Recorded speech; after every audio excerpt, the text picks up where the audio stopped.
మంత్రి కొండా సురేఖ వ్యాఖ్యలపై స్పందించిన నాగార్జున కామెంట్స్ను ఖండించారు. రాజకీయాలకు దూరంగా ఉండే సినీ ప్రముఖుల జీవితాలను ప్రత్యర్థులను విమర్శించేందుకు వాడుకోవద్దంటూ నాగార్జున ట్వీట్ చేశారు. దయచేసి సాటి మనుషుల వ్యక్తిగత విషయాలను గౌరవించండి అంటూ ఆయన అన్నారు. మంత్రి వ్యాఖ్యలు మా కుటుంబం పట్ల చేసిన ఆరోపణలు అబద్ధం అంటూ నాగార్జున ట్వీట్ చేశారు. ఆయన ట్వీట్ మనం చూద్దాం. గౌరవనీయైన మంత్రివర్యులు శ్రీమతి కొండా సురేఖ గారి వ్యాఖ్యలను తీవ్రంగా ఖండిస్తున్నాను. రాజకీయాలకు దూరంగా ఉండే సినీ ప్రముఖుల జీవితాలని మీ ప్రత్యర్థులను విమర్శించేందుకు వాడుకోకండి. దయచేసి సాటి మనుషుల వ్యక్తిగత విషయాలను గౌరవించండి. బాధ్యత కలిగిన పదవిలో ఉన్న మహిళగా మీరు చేసిన వ్యాఖ్యలు, మా కుటుంబం పట్ల మీరు చేసిన ఆరోపణలు పూర్తిగా అసంబద్ధం, అబద్ధం. తక్షణమే మీ వ్యాఖ్యలను వెనక్కి తీసుకోవాల్సిందిగా కోరుతున్నాను. నాగార్జున అక్కినేని చేసినటువంటి ట్వీట్ను మనం చూస్తూ ఉన్నాం ఎక్స్ వేదికగా. కొద్దిసేపు క్రితం కొండా సురేఖ చేసినటువంటి వ్యాఖ్యలు, సమాంతాను ఉద్దేశించి, కేటీఆర్ను ఉద్దేశించి చేసినటువంటి వ్యాఖ్యలను మనం చూసాం. సో ఆ వ్యాఖ్యలకు సంబంధించి నాగార్జున స్పందించారు. ఆయన తీవ్రంగా కలిచివేసినట్లుగా రాజకీయ ప్రయోజనాల కోసం సినీ ప్రముఖుల వ్యక్తిగత జీవితాల్లోకి చొరపడొద్దంటూ ఆయన చేసినటువంటి ట్వీట్ను మనం చూస్తూ ఉన్నాం.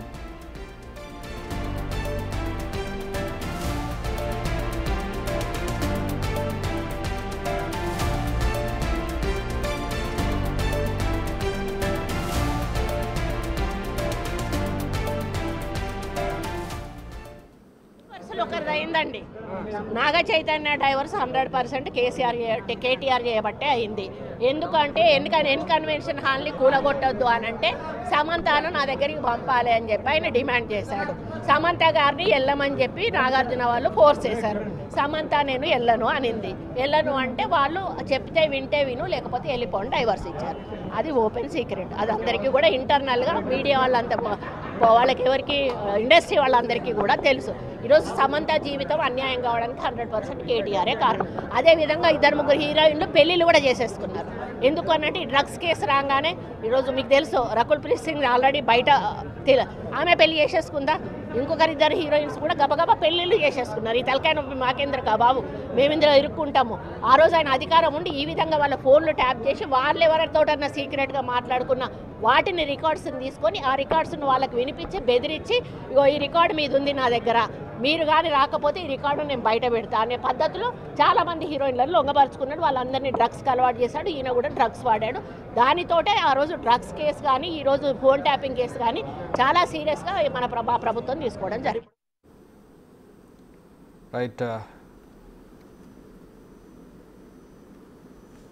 రైట్ నగేష్ జాయిన్ అవుతున్నారు, అసోసియేట్ ఇన్పుట్ ఎడిటర్.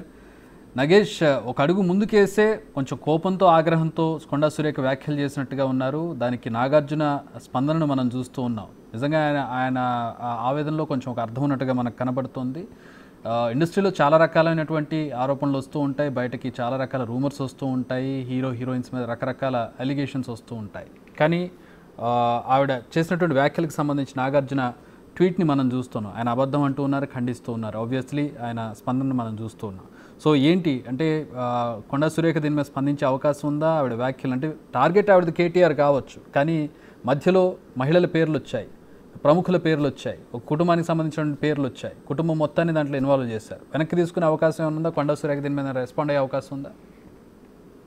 ఖచ్చితంగా రెస్పాండ్ అవుతుంది. కానీ కొండా సురేఖ వ్యాఖ్యలు ఏదైతే ఉన్నాయో, రఘునందన్ రావు కొండా సురేఖ ఇష్యూ జరిగిన తర్వాత కొండా సురేఖ డైరెక్ట్ గానే కేటీఆర్ అటాక్ చేసింది. అంటే రాజకీయాలకు అతీతంగా ఒక ఫ్యామిలీని ఇందులో తెరపైకి తీసుకొచ్చారనేది నాగార్జున వాదన. అందులో వాస్తవాలు పరిశీలిస్తే కనుక మా కుటుంబాన్ని ఎందుకు రోడ్డుపైకి తీసుకొస్తున్నారు అంటే ప్రత్యర్థులుగా మీకు మీరు కొట్లాడుకోండి, మీకు మీరు ఆరోపణలు చేసుకోండి, కానీ సినీ ప్రముఖుల జీవితాలని మీరు విమర్శల కోసం వాడుకోకండి. అంటే సాటి మనుషుల వ్యక్తిగత విషయాలను గౌరవించాలనేది కూడా నాగార్జున తన ట్విట్టర్ ద్వారా చెప్పారు. బాధ్యత గల మంత్రి పదవిలో ఉన్న మహిళగా మీరు చేసిన వ్యాఖ్యలు, మా కుటుంబం పట్ల మీరు చేసిన ఈ ఆరోపణలు పూర్తిగా అసంబద్ధమని నాగార్జున డైరెక్ట్ ఎక్స్ వేదికగా చెప్పాడు. అబద్ధమని కూడా చెప్పాడు. అంటే తక్షణమే మీ వ్యాఖ్యలు వెనక్కి తీసుకోవాల్సిందిగా కోరుతున్నానని కూడా తన ఎక్స్ ఖాతాలో మంత్రి కొండా సురేఖను విజ్ఞప్తి చేశాడు. ఎందుకంటే వ్యక్తిగత వ్యవహారాలని తెరపైకి తేవద్దనేది కూడా నాగార్జున వాదన. అంటే వాళ్ళ కుటుంబంలో ఏం జరిగిందో ఏం జరగలేదో కానీ అవన్నీ ఎందుకు తెరపైకి తీసుకొస్తారు, మా కుటుంబాన్ని రోడ్డు పైన ఎందుకు లాగుతారు అంటే పార్టీల పరంగా మీకు గొడవలు ఉండొచ్చు, ప్రభుత్వాలు మారిపోవచ్చు, కానీ మా కుటుంబ వ్యవహారాన్ని తెరపైకి తీసుకొచ్చి మమ్మల్ని బదనాం చేయడం ఏంటనేది నాగార్జున వాదన.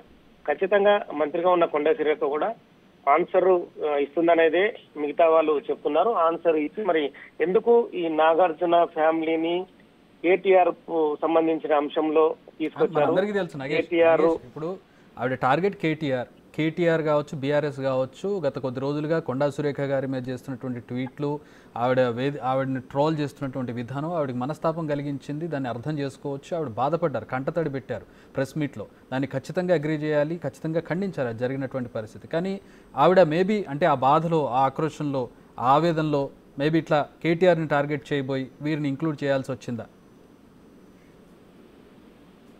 ఇన్బ్యాలెన్స్ అయిందా అనేది కూడా కొంతమంది విశ్లేషకులు చెప్తున్నారు. అంటే కొండా సురేఖ తనకు జరిగిన ఏదైతే అవమానం ఉందో అవమానాన్ని గట్టిగా ఎదుర్కోవాలన్న కోణంలో మరి ఈ అంశాన్ని తెరపైకి తెచ్చిందన్న వాదన కూడా బయట వినిపిస్తుంది. మొత్తానికైతే కొండా సురేఖ ఇచ్చే రియాక్షన్ కూడా ఖచ్చితంగా ఇక్కడ వినాల్సి ఉంది. మళ్ళీ కొండా సురేఖ ఈ ఆరోపణల తర్వాత మళ్ళీ అంటే ఎక్స్ వేదిక కావచ్చు, పర్సనల్ కావచ్చు, అంటే ప్రెస్ నోట్కు సంబంధించిన అంశం కావచ్చు, ఏ వివరణ అయినా కూడా బయటకు ఇవ్వలేదు.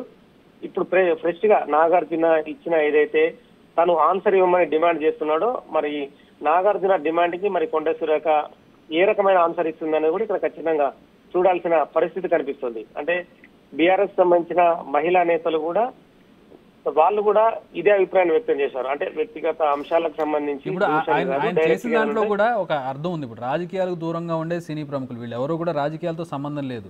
ఆవిడ పేర్లు తీసుకొచ్చి సమంత కావచ్చు, నాగార్జున కావచ్చు, నాగ చైతన్య కావచ్చు, వీళ్ళెవరికి రాజకీయాలతో సంబంధం లేదు. ఈవెన్ రకుల్ ప్రీతి కూడా రాజకీయ మేబీ ఆ సమయంలో ఆ గవర్నమెంట్లో ఉన్నారు కాబట్టి వాళ్ళతో కొంచెం క్లోజ్గా మూవ్ అయ్యి ఉండొచ్చు గాక. రకరకాల అలిగేషన్స్, ఆరోపణలు వస్తూ ఉంటాయి. కేటీఆర్ని టార్గెట్ చేయడానికి మా కుటుంబాన్ని ఎందుకు తీసుకురావాలి అనేది నాగార్జున. ఆబ్వియస్లీ ఆ కుటుంబంతో ఆయన కుటుంబ పెద్దగా ఉన్నాడు, ఆయన పేరు వచ్చింది కాబట్టి అలాగే రెస్పాండ్ అవుతారు ఎవరైనా కూడా.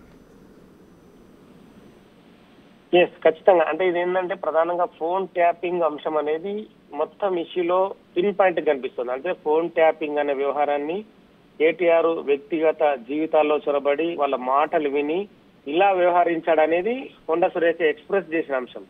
కానీ అది ఎంతవరకు ఎక్స్ప్రెస్ చేయాలనేది మరి కొండ సురేఖ మంత్రిగా ఉంది కాబట్టి తనకు జరిగిన అన్యాయాన్ని మరి ఈ విధంగా చేసింది అనేది కూడా చూడాలనేది కొంతమంది వాదన. అంటే గతంలో జరిగిన 10 ఏళ్ల కాలంలో చాలా మంది మాటలు విన్నారు, చాలా మందిని టార్గెట్ చేస్తూ డైరెక్ట్ గానే సినీ పరిశ్రమలో చొరబడ్డాడు కేటీఆర్ అని చెప్పి కొండ సురేఖ ఆరోపిస్తుంది. అంటే డ్రగ్స్ హైదరాబాద్ లో విస్తృతంగా వ్యాపించడం కావచ్చు, రేవ్ పార్టీలు నిర్వహించడం కావచ్చు, చాలా మంది హీరోయిన్ల మాటలు విని రకరకాల వ్యవహారాలు చేయడం కావచ్చు. ఈ అంశాలన్నింటినీ కూడా అంటే గతంలో తెర వెనుక ఉండే మాటల్ని తెరపైకి తీసుకొచ్చింది కొండ సురేఖ.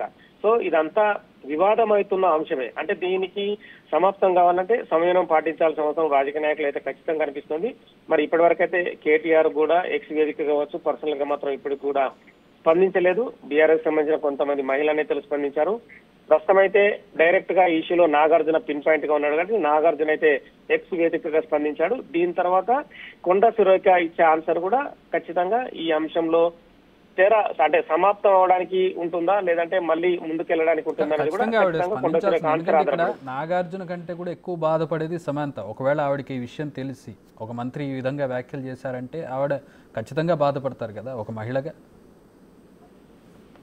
అంటే గతంలో ఒక 3 నెలల క్రితం 4 నెలల క్రితం కనుక ఫోన్ ట్యాపింగ్ తెరపైకి వచ్చినప్పుడు పోలీస్ అధికారుల దర్యాప్తు జరిగిన విధానం కూడా డైరెక్ట్ గా ఒక సినిమా హీరోయిన్ సంబంధించిన విడాకుల వ్యవహారంలో ప్రధానంగా మాటలు విని మాటల్ని అక్కడ చెప్పడం వల్లనే వాళ్ళు విడిపోయారన్న ఫోన్ అని అప్పుడు పోలీసులు కూడా చెప్పించారు. అంటే అందులో డైరెక్ట్ గా ఛార్జ్ షీట్ లో కూడా ఇవన్నీ కూడా కోర్టులో ఏదైతే ఛార్జ్ షీట్ లో రాయాల్సిన పదాలన్నీ కూడా క్లియర్ గా పోలీసులు రాశారు. కానీ ఆ విషయాన్ని తెర మీద కొండ సురేఖ ప్రస్తావించారు. సో అంటే ఈ గత 6 నెలలుగా నలుగుతున్న అంశాన్ని డైరెక్ట్ గానే కొండ సురేఖ మాటల రూపేణా డైరెక్ట్ గా అటాక్ చేసిన పరిస్థితి కనిపిస్తుంది. మరి దీనికి ఖచ్చితంగా కొండ సురేఖ కూడా ఆన్సర్ ఇస్తుందని చెప్పి కూడా వాళ్ళకి సంబంధించిన దగ్గరి మనుషులు పిఆర్ఓలు కూడా చెప్తున్నారు. మరి కొద్దిసేపటి తర్వాత కొండ సురేఖ ప్రెస్ నోట్ లేదంటే ఎక్స్ వేదికగానా స్పందిస్తుందనేది వాళ్ళు చెప్తున్నారు sir. Right thanks for the analysis Nagesh, thanks for the information. మొత్తంగా నాగార్జున స్పందించారు, నాగార్జున కుటుంబాన్ని తీసుకొచ్చారు. ఇప్పుడు నాగార్జున కుటుంబంలో భాగంగా లేదు సమంత, ఆవిడ పేరు కూడా తీసుకొచ్చారు.